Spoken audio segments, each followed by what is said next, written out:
Help support the show by joining the Patreon or becoming a YouTube member. Also, hit that like button and subscribe if you want more Browns-focused content.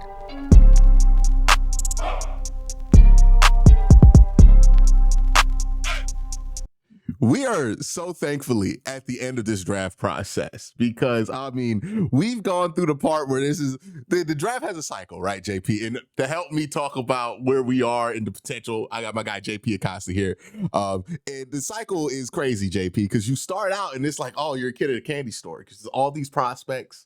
There's all this potential, and anybody could be anything. You know, you could stumble upon somebody and you're like, oh, this is one of my favorite draft gems of all time and all of that. And then you start to find the guys that you like, and it's a beautiful process at the beginning. And then the season ends and more people get involved, right? And then you get to the point to where like, okay, that's the first crazy take of the draft season, you know? And then they just start piling on top of each other. And it's like, oh yeah, somebody thinks Jackson Dart should go in the first round. And then somebody hits you up with a, no, I think it's Tyler Shuck that should go in the first round. And then you get to a point where you're just like, all right, like I'm over the entire thing. But we are finally, last run of it. And what I want to do is talk about what the draft does the best. Potential, right? We love potential with dudes in the NFL who have not proven that they can play in the NFL. There's no more valued feeling in the NFL, I would say, than potential, right? Because we will trade stars for the chance to maybe get a star in the NFL. So what we're going to do here, we're going to go through offense in one video, defense in another one. We're going to start today with offense. We're going to go through this draft and pick at each position group our all potential team. JP, are you excited? I'm ready. Let's do this. All right. Should we start with quarterback or end with quarterback? I'll give you the coin flip on that. We might as well just rip the Band-Aid off. I feel like everybody knows where we're going with quarterback for all potential. Tyler Shuck, right? He's going to be 47 reaching his potential. Hey, man, Tom was 45, right? How is he different? You know what? I have started to kind of put player to teams that I want. And just for the meme of it, I want Tyler Shuck to go to the Rams so I can just call him the Unction. Just give him the oldest quarterback room possible. That is the oldest team. Like, they're just the Unction. Even their like youth, Puka Nacua is like 24. Jared Verse is 24. Braden Fisk is 25. Kobe Turner is 26. Like, it's all the Unction. Yeah, it's like you could tell when GMs like was less need out there, like I don't like none of these new dudes out here no more. Like I ain't down with none of this stuff they doing out here born in the 2000s. But it's always interesting. But let's jump into our first position here. Quarterback. I feel like everybody has the same pick here. Yeah. But let's just start off with you. Who's your first team all potential quarterback? Riley I'm kidding. It's Jalen Milroe. Jalen Milroe from Alabama. It feels like he has the highest ceiling of any quarterback prospect this year, but also the lowest floor of any quarterback prospect this year. I think when you look at his tools, there is nobody else that is physically impressive as Jalen Milroe. Just like when it comes to like first off the bus. Guy, I mean, 6'2", 220, really well built, has run in the 4.3s. Nick Saban has called him like one of the fastest players he's ever coached. And when you think about all the players Nick Saban has ever coached, saying the quarterback is one of the fastest, if not the fastest, that's super impressive. But it's not only about his ability as a runner. I actually think he's pretty good at going through progressions. I think he's shown the ability to hit the deep ball. I think he's shown the ability to attack across the middle. It's just his game is so rough around the edges where if he's not hitting a home run, he's striking out horrendously. He's like Adam Dunn. Remember when the White Sox had Adam Dunn, he was either hitting a home run or he was striking out, or like Orioles after they paid Chris Davis. Like he was either hitting a home run or he was striking out horrendously. Yeah. Jalen Milroe, the biggest issue for him is the footwork and the mechanics. because that's what leads his accuracy awry, especially in the short area. Like he doesn't have a lot of flexibility in the arm. I think I think his footwork is something he's drastically tried to improve on, but during the season it was rough. And just all the mechanical issues just looked like a guy that really hadn't been taught how to throw the football properly. So I think if a team convinces themselves that they can fix or they can get Jalen Milroe to get to his potential, you could be looking at like a game breaking quarterback. But Mm-hmm. if he doesn't hit, he's not going to play. Yeah. So with Jalen, and I do have him here. I go a little bit. I go a lot of a different way with him though, with how I get here than I think a lot of people do. Because for me, I'm like, I think his floor is much higher than people think, and I think his ceiling is a little bit lower than people think. Because I hear people go, he has top 5 potential. I look at him and I'm like, there are the Lamar Jacksons of the world who are very natural as passers, whether they are super polished or not. Like I think that was Lamar's thing. He wasn't polished where he would be flat-footed in the pocket, right? Early in his career. But when the ball came out of his arm, it looked natural. It looked fluid, smooth. He has that same, off-platform ability to just throw from any different arm angle and throw an accurate pass from that launch point. With Jalen Milroe, I look at him, I go, this reminds me a bit of like Colin Kaepernick. Because when you watch Colin Kaepernick throw the football, sometimes he would throw a dot. And Jalen Milroe is capable of throwing like not just dots, but like some of the nicest dots you'll see. And The like you 2023 Iron Bowl touchdown to win yeah. the game is one of the best throws I think I've ever seen. Yeah, it's like they aren't just dots. They are like, oh my God. And that's the thing with Jalen Milroe. I think what kills him for a lot of people is the variance, but not the frequency of it, right? Like Corey Kinnan did a great job with his Weighted on Target project. With Power 5 opponents, him and Cam Ward are basically the same on target. It's just how off target is Jalen Milroe when he's off target versus like Cam Ward will miss a guy, right? Jalen Milroe will miss the whole play if he's inaccurate, right? The variance of the specific like inaccurate pass itself can be wild because he does throw some balls where you're like, what was that what was going on with that? I wonder how much it mattered. Like if it's inaccurate, it's inaccurate. Like, would you rather have somebody have a low variance on that or like slightly inaccurate? Is that more dangerous? I do worry about him being like a 1-speed thrower because a lot of tip balls. I think a lot of his interceptions were off tip balls at Alabama. But I see him, I see him, I'm like, it could be something similar to Colin, where Colin could break the game for you. But Colin was never, even if he got to continue his career, was going to be that consistent guy who's going to drop back, sit in the pocket and kill you and get to that point because he just did not have that natural ability to give you that 3-level throwing ability that like a Lamar can give you now, where Lamar can sit in the pocket and be a 4,000-yard passer legitimately. Jalen's always going to have to be able to run to make this make sense. Yeah. And I think that's kind of the class of quarterback he lands into. His floor, I'm like, he is so special as a runner. Like, so gifted as an athlete.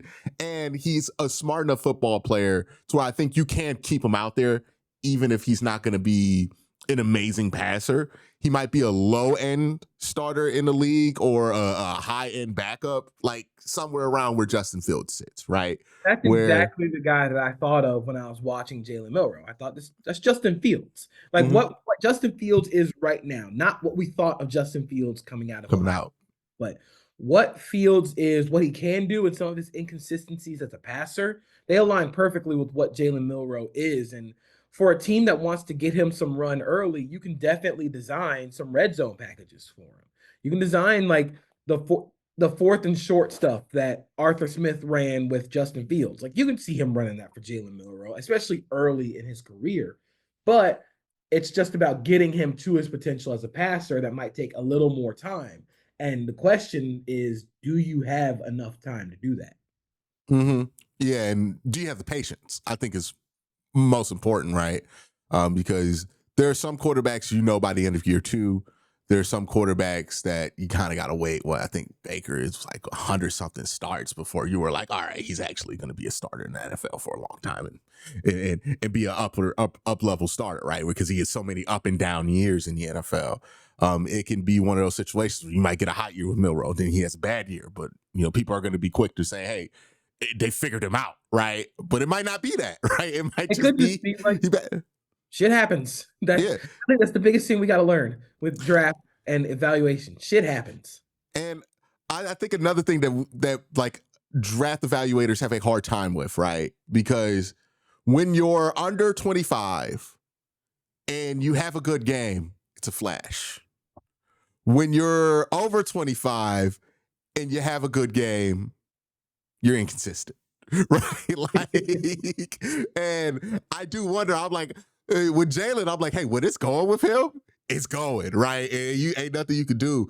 I do wonder, like, is he always gonna be somebody who's gonna be just a little inconsistent, where there's gonna be some magnificent moments with him, and there's just gonna be some games where you're like, yeah, Jalen ain't have it today, right? Kind of a similar thing with Jalen Hurts, where like that happens with Jalen Hurts all the time, where it's like, hey, there's some games where Jalen got you, right? And he's gonna ball. And usually in the big games, he does that. And to Milroe's credit, in the big games, like that wasn't the problem with him at Alabama.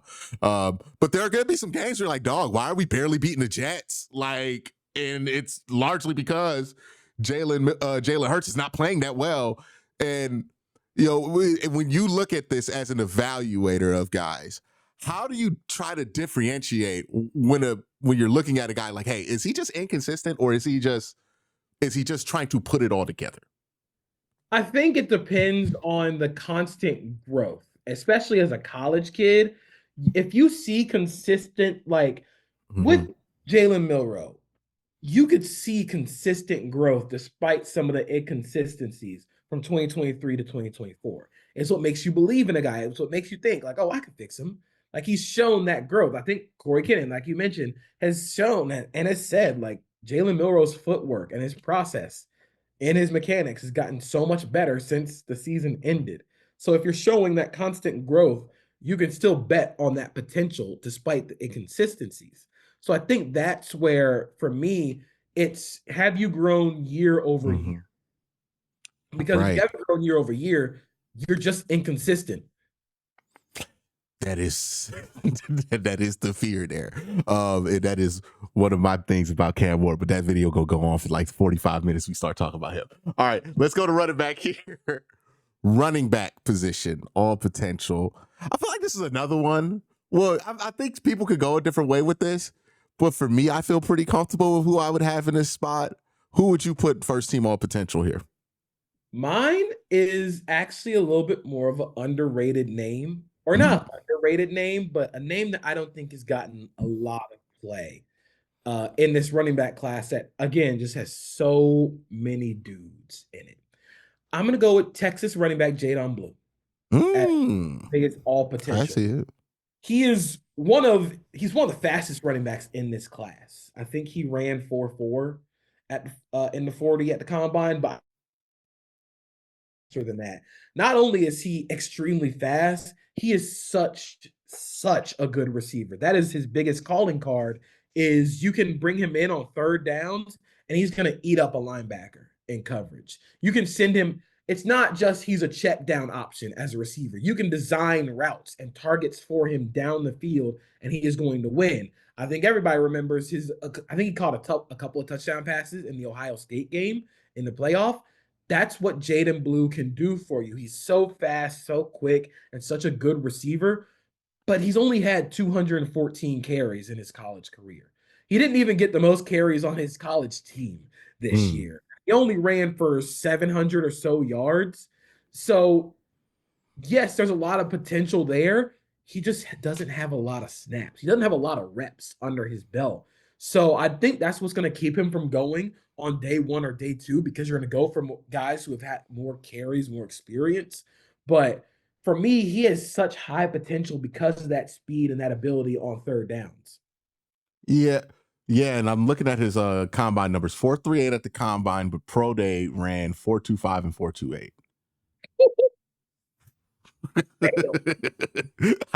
I've never seen Like something like that. another Like, side note is just like we make a lot of combine numbers, especially 40-yard dashes, but we also lose the fact that that's really fucking cool. Like you ran 4.25, and that's like, oh, he probably could have done better.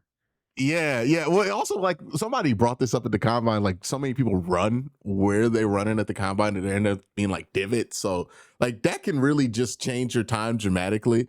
But I think the average person does not understand what like a 4.2, how insane that looks. Because like if you've ever stood there and watched somebody who runs a 4.7 run, you'd be like, oh my God, that is the fastest person I've ever seen run in my life. Because like a lot of guys that you see, they got breakaway speed in high school football. They're like running 4.7, 4.8, right? Like at your local high school.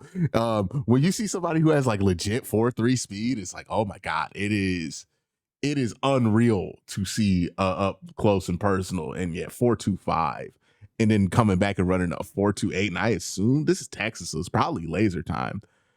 It's insane. Like it's absolutely insane, especially for a running back who has to be at like 200, right? Like you can't cheat and be like at 155 or something like that and try to run hard. It's crazy. It's crazy. It makes me wonder how much worse were we making USA track by just focusing this hard on football. Hey, Like, Nick Harbor, you have one job. You need to save U.S. track. Forget football. You don't got to play football, dog. I mean, I watch football so much now. I'm like, man, we're just making every sport we do. Like, basketball doesn't suffer, football doesn't suffer. But I'm like, I watch and I'm like, man, now Travis Hunter is a generational prospect. But my God, could you imagine him on the football field? Like, could you imagine him on like in a Could you imagine Travis Hunter in center field? yeah, like that would be he's prototypical size for Yeah. a soccer. He's bigger than Mbappe, right? Like he would be or Odell Beckham in his prime. Like I wonder how many generational soccer players we've just had play DB and wide receiver in the NFL. Like, like there's like a guy there who's like the third wide receiver, it's like Elijah Moore, and we find out in the alternate universe that's one of the greatest soccer players to ever play. If he Yeah, like just got money. Anthony Schwartz probably shouldn't play football. You Mhm. probably could just go run track and be like the greatest track athlete ever. It's like, oh my gosh, he played for the Eagles, but he's like actively on the US track team. Mm. Oregon. I forgot his name. Oh, okay, I know who you're talking. I can't remember his name either. I'm gonna look it up, but again, he's like he doesn't get any playing time on the Eagles because they're just better players. But he's Yeah, like a US track star. yeah. I just wonder, like, if I wonder how many athletes were just losing to make football more and more Kevin Allen, overpowered. Yeah, two-time Olympian in the 110-meter hurdles, currently an NFL free agent. that's Don't wild. you don't got to do this, bro. We should probably invest in other sports programs here. Like, we don't even compete internationally with football. Like, That's the and crazy if we thing. did, it'd be insane. Like, There is no other country that could compete with the US in like football, like tackle football. If they had an Olympics for tackle football, it would be the most boring thing ever because the US is just winning every single time. no, it'd be disgusting. It wouldn't even be fun to watch because it's like, oh yeah, there's Miles Garrett and like Like even beyond that, like who are you going like who who's Kyle Murray playing quarterback for the is it US versus world? And we just group everybody? even if it was US versus world, it wouldn't be fair. It wouldn't be fair. Yeah, but if it's like if it's like what the US football team going up against like the Serbian national football team, that'd be like, oh my God. Like we're just gonna like it would just be like the most lopsided game that you've ever seen because it's like we don't even gotta send our best, dog. We could just be like Kirk Cousins, you want to play this year? Yeah, I don't even think it has to be Kirk. Yeah, Hey, imagine we got Josh Allen and Lamar Jackson, just like, all right, man, who's gonna win the battle? Like, Mac Jones out there looking like Tom Brady. Damn. Yeah. We Yeah. could probably put 47-year-old Tom Brady out there. Yeah, it would. I mean, right now with the state of the competition, you could legitimately just go and say, "Hey, let's just send the guys in the spring and just have it be like AJ McCarron, CJ Marable, Luis Perez, king of international sport. the king. Well, is Luis Perez U.S.? Let me check. I don't think he is. So I think that would be probably. Where is he from? He is from Chula Vista, California. Almost. Hey. Almost. But yeah, we got him. Like, Well, his father was a soccer player in his native country of Mexico. mm, So he could choose to play for Mexico. But again, we send AJ McCarron out there. Like, it's game. yeah, it's over. It's wraps. It's wraps. We could send who is it? Alex McGaw? I was like, have you seen the Birmingham Stallions? Like that wagon. Like unironically might be the greatest spring football team ever. Yeah, it's like they got Perry Whitfrey down there on the defensive line now. I'm like, he's cooking. I'm like, damn. Like they've had Marvin Wilson on that team for like 3 years, and I'm like, he's not good enough to go to NFL, but it's so unfair to have that guy consistently on your spring team. It's so funny because the guys who were like borderline NFL, you can tell. Mm-hmm. Mm-hmm. Well, was it Anthony McFarland? Every time I see him in the spring, I'm like, he's too good to be out there. But then he goes to the NFL. Like, never mind. Key Butler, another one. It's like, damn, man, it's really tough to be my bad. a good NFL player because these are good that are in the spring, like really good football players. And it's like, well, they just not good enough. Like, bro, Matt Corral is lighting it up in the UFL. And he doesn't even get like practice time snaps in the NFL. Nah, Matt Corral's a backup in the UFL. He was behind Alex Magoo to start. Yeah. He's behind Magoo? Yeah, he was behind Magoo. And like that, I think they wanted Adrian Martinez over him. Like, and when you see Adrian Martinez run, you're like, oh my God, he's faster than everybody in the spring league. But then you watch him run the NFL, you're like, he's fast. Like, he can scoop. Yeah, he can move a little bit. But it is insane, the talent difference here. Let's go on. Well, my running back, Ashton Jeanty, if you get compared to LaDainian Tomlinson, you're all-time potential team for me. Like, yeah. It's pretty simple. Like, man, even if somebody could break through that ceiling, I just find it hard to believe he could even break through that ceiling because that's such an incredible player to be comped to. But I also think his floor is so high because he's a pass protector. He's really good as a receiver. Even if he's not LaDainian Tomlinson as a runner, like you're getting a 3-down back. Oh yeah. I think he's going to be good in the NFL, and I think some team's going to get him on a discount because we're going to overthink this and be stupid, and we're going to be like, wow, why did we do that? That was dumb. Every year we do this with running backs. Oh man, who wants to pay Saquon Barkley $12 million? And then we get to the season like, man, seems like he was a great value at $12 million. Yeah, everybody's so surprised. Like Saquon Barkley is great value. Like, this guy who could grab the football and physically move it 6 yards a carry. Like that guy's not going to be useful for your team. That's not efficient. That's not efficient. You got to pay Daniel Jones that money. Yeah, he can transport the football physically. We're just not going to act like that matters, right? Okay. But yeah, easy all potential pick for me. I think the wide receiver one, another one that's going to be pretty easy. I got Travis Hunter here as my all potential guy because he's the best at doing everything that you can't coach other than height and weight. It's so wild watching Travis Hunter because every 3 plays you'll go, oh, that's a Hall of Famer. That not Hall of Famer. That's a all pro level cornerback. And then you turn on the other side of the ball, you see number 12 again. It's like, oh, that's an all-pro wide receiver. Like I've gone back and forth between he should play corner, he should play receiver, he should play corner, he should play receiver to the point where I'm just like, just let him do both. I don't care. I want to see if it'll work. But at receiver, his body control is so good, and his ball skills are so freaking good. Like he is. And I think Matt Harmon said it. Yahoo Sports, Matt Harmon compared him to OBJ, like prime OBJ. And it's just like, man, like if you're getting that and also like one of the 10 best corners in the game. He is the most unique player I think I've ever scouted. Yeah, he's a paradigm, right, in himself, right? He's a paradigm shift, and it's the natural hands too. Like he doesn't get that ball close to the body. He has a natural inclination to just pick up the ball and run with it. And like from what I hear, he was just running routes at Colorado. Like they were But just even telling him, like the routes weren't even that precise. yeah. So like he's barely scratched the surface on there.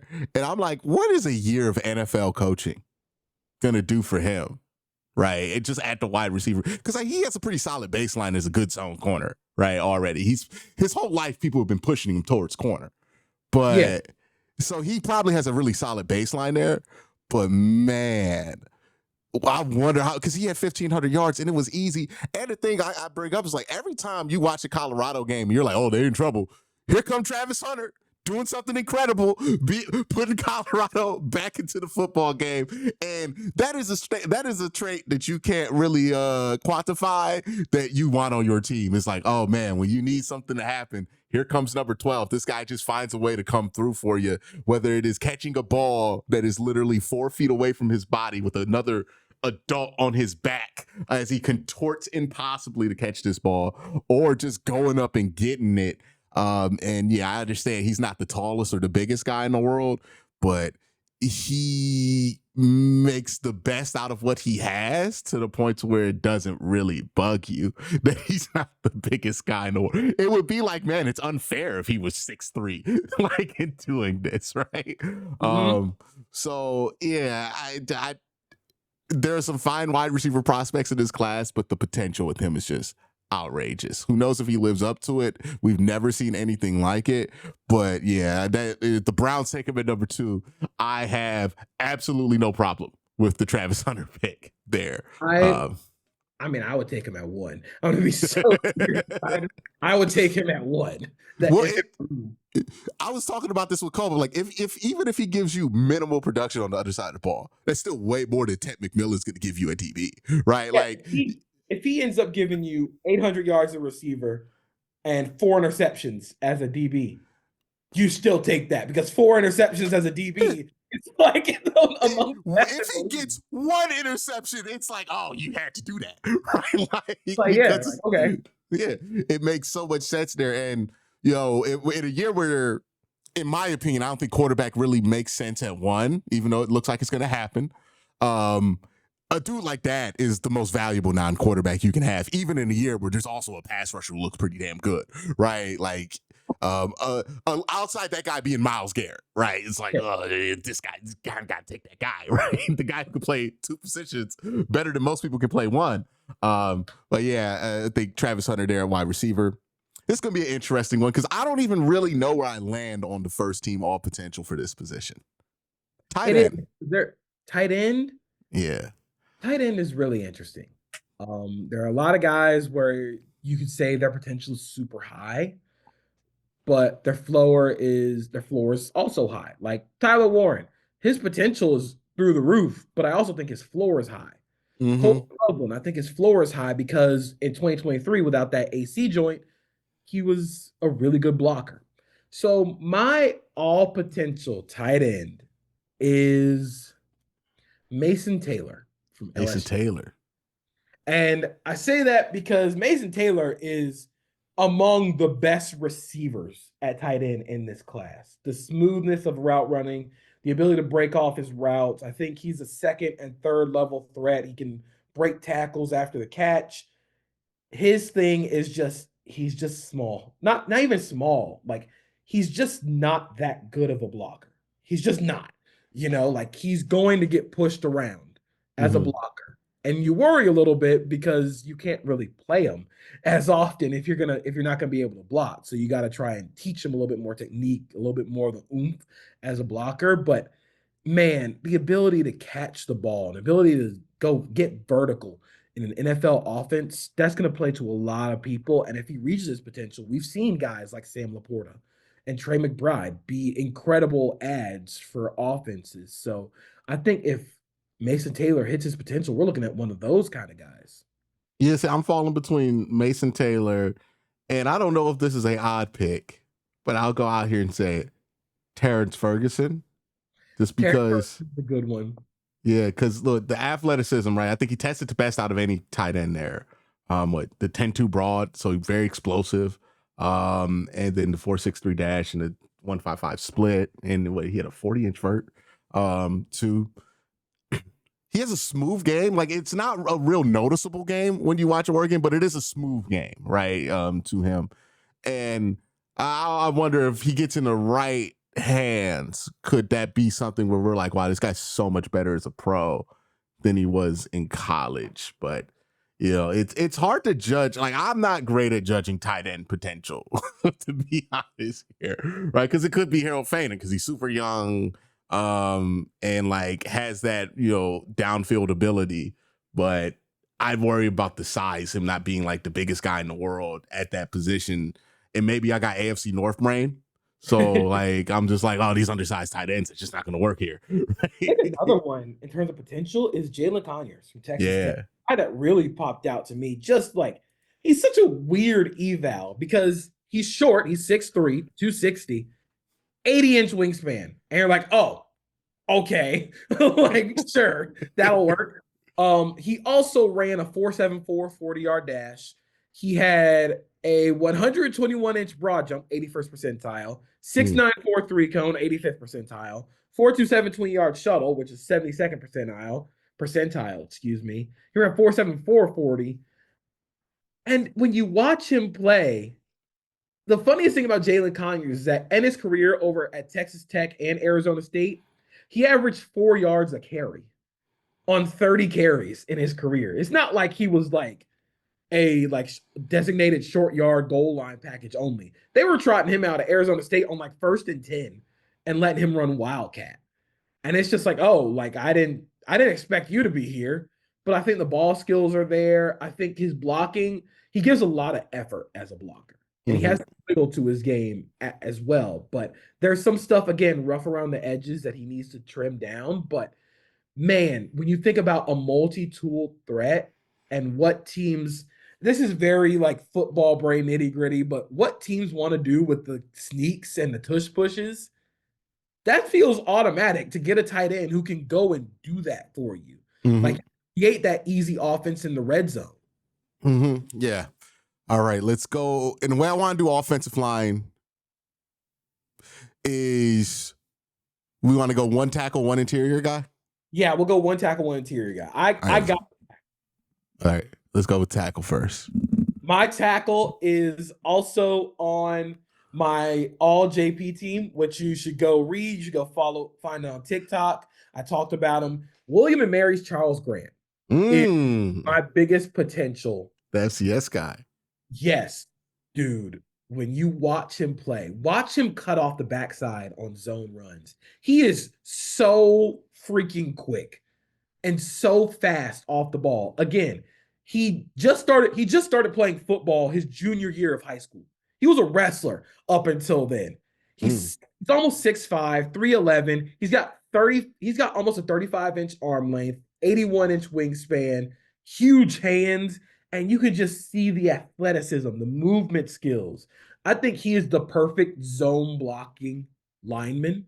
I think when you think of small school lineman who runs well and is a great athlete, I think he gets unfairly comped to like Teron Armstead, which I don't think he is, but he is such a I know you didn't say Teron Armstead, but I'm like, I just remembered how crazy Teron Armstead's combine was. That's what I'm saying. Like when you hear small school lineman who runs well, you think Teron Armstead. I'm saying he's not Teron Armstead, but you look at his movement skills and that ability to get to the second level, the arm length, the ability to mirror and pass protection. I think he's still rough around the edges technique wise, because again, he's only played like 4 or 5 years of organized football. So if you get him into a good offensive line room with a good offensive line coach, you could potentially be looking at a really, really good starter, like Pro Bowl level starter with his athleticism. But if it doesn't work, you just got a guy with tools. So I think Charles Grant is definitely he definitely has the highest potential of any of the true tackles in this class. And so you have him at tackle. Did he get injured before the Yeah, pre-draft process? he got hurt during the season. He didn't do. Okay. He was invited to the Senior Bowl, didn't do Senior Bowl. Invited to Combine, didn't do Combine. Okay. Because I And was like, also, I don't think he did a pro day. okay, because I was like, either he has the worst agent of all time, or he got injured at William and Mary because Oh, like never mind. He did do the pro day. He ran his 40 at 5:05. 505. Okay, because they don't have that on mock draft database, but he did do his pro day. I was wondering, I'm like, somebody like him would have 1000% benefited from being at the combine, being at the Senior Bowl. Oh, he would have filled the Senior Bowl. Yeah. And like he could have had that big meteoric rise that you see guys have there, because it's like the big question is like, what do you look like against, some of those NFL athletes? And this Senior Bowl had plenty of talent on the line of scrimmage this year for him to go up against, especially like when they think you're a guard or you're a tackle. Like it's interesting there. All right, who's your interior guy? My interior guy, I think it's kind of a cop out at this point, but it's Donovan Jackson from Ohio State. Because I think this class is so funny because all the top tackles might be guards, and the best guard is probably a tackle in Yeah. Donovan Jackson's case, where it's like, dude, he was lights out in the playoff at tackle. Like Yeah. he had some of the best tackle tape during that stretch of play, but he was also really good at guard. And I think again, that ability to move and the athleticism, but also the ability to finish plays is what really stands out to me with Donovan Jackson. You have a guy that could potentially be like a good to very good starter at guard or tackle. Like, you know how valuable Joe Tooney was to the Chiefs and the fact that he could play guard at an all pro level, then pop out and play tackle if they needed him to. I Mm-hmm. think that's something like what Donovan Jackson could do for an NFL team. He's definitely on the all potential list. It's like a reverse Joe Batonio, where Joe played tackle at Nevada and then was like a Hall of Fame guard. And it's Yeah. like, oh, well, maybe this guy played guard at Ohio State, but he could have been like one of the best tackles in college football for like a few years. I also do wonder, I'm like, what was in that locker room at Ohio State during the playoffs? Because we just saw some unreal shit. Like, it's like, no, you watch the team just put it all together. And part of me like wonders, it's like, man, how much was going right, and like how much can you evaluate off of that when it's like all going right?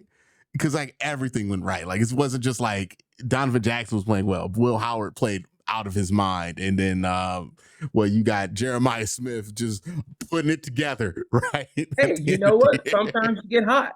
And that's Yeah. what the team playoffs going to do. It's going to give teams that are normally like are one of the most talented that slip up a few times in the regular season, like Ohio State did. It's going to give them a chance to get hot, and if they get hot, they can win a title.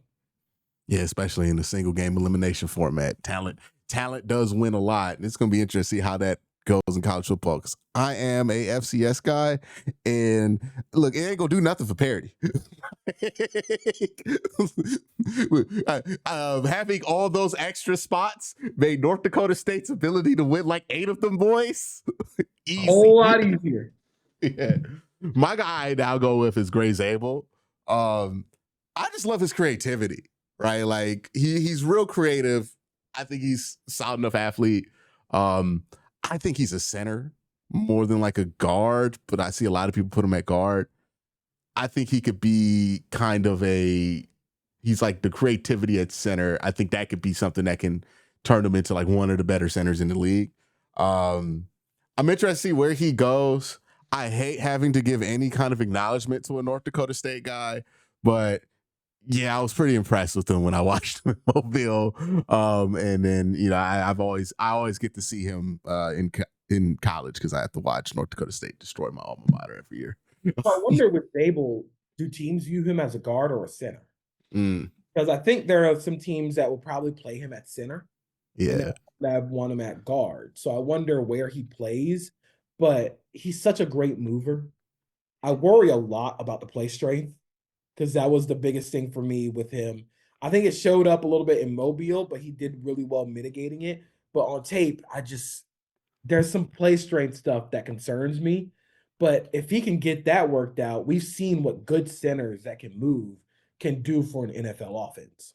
Look, I think play strength, nothing's going to do him more better than understanding the one tech at YSU and the one tech he going to go up in the NFL, two different worlds of strength, right? That'll get you up right. And, he has a good frame for it. Was he like 6'6", 300? Yeah. So he could probably stand to add a good amount of strength there. So I think he'll learn that lesson. And if he can, he can. But also that's why I think center makes a lot of sense for him, because there's a lot of schemes you can go into where you're not that powerful as a center. It's not that big of a deal, right? Like probably like a wide zone somewhere like that where he can move around, do his Jason Kelsey thing, right? And just be annoying as hell to deal with in that interior. But yeah, Gray's there. All right, that's the offense all potential draft.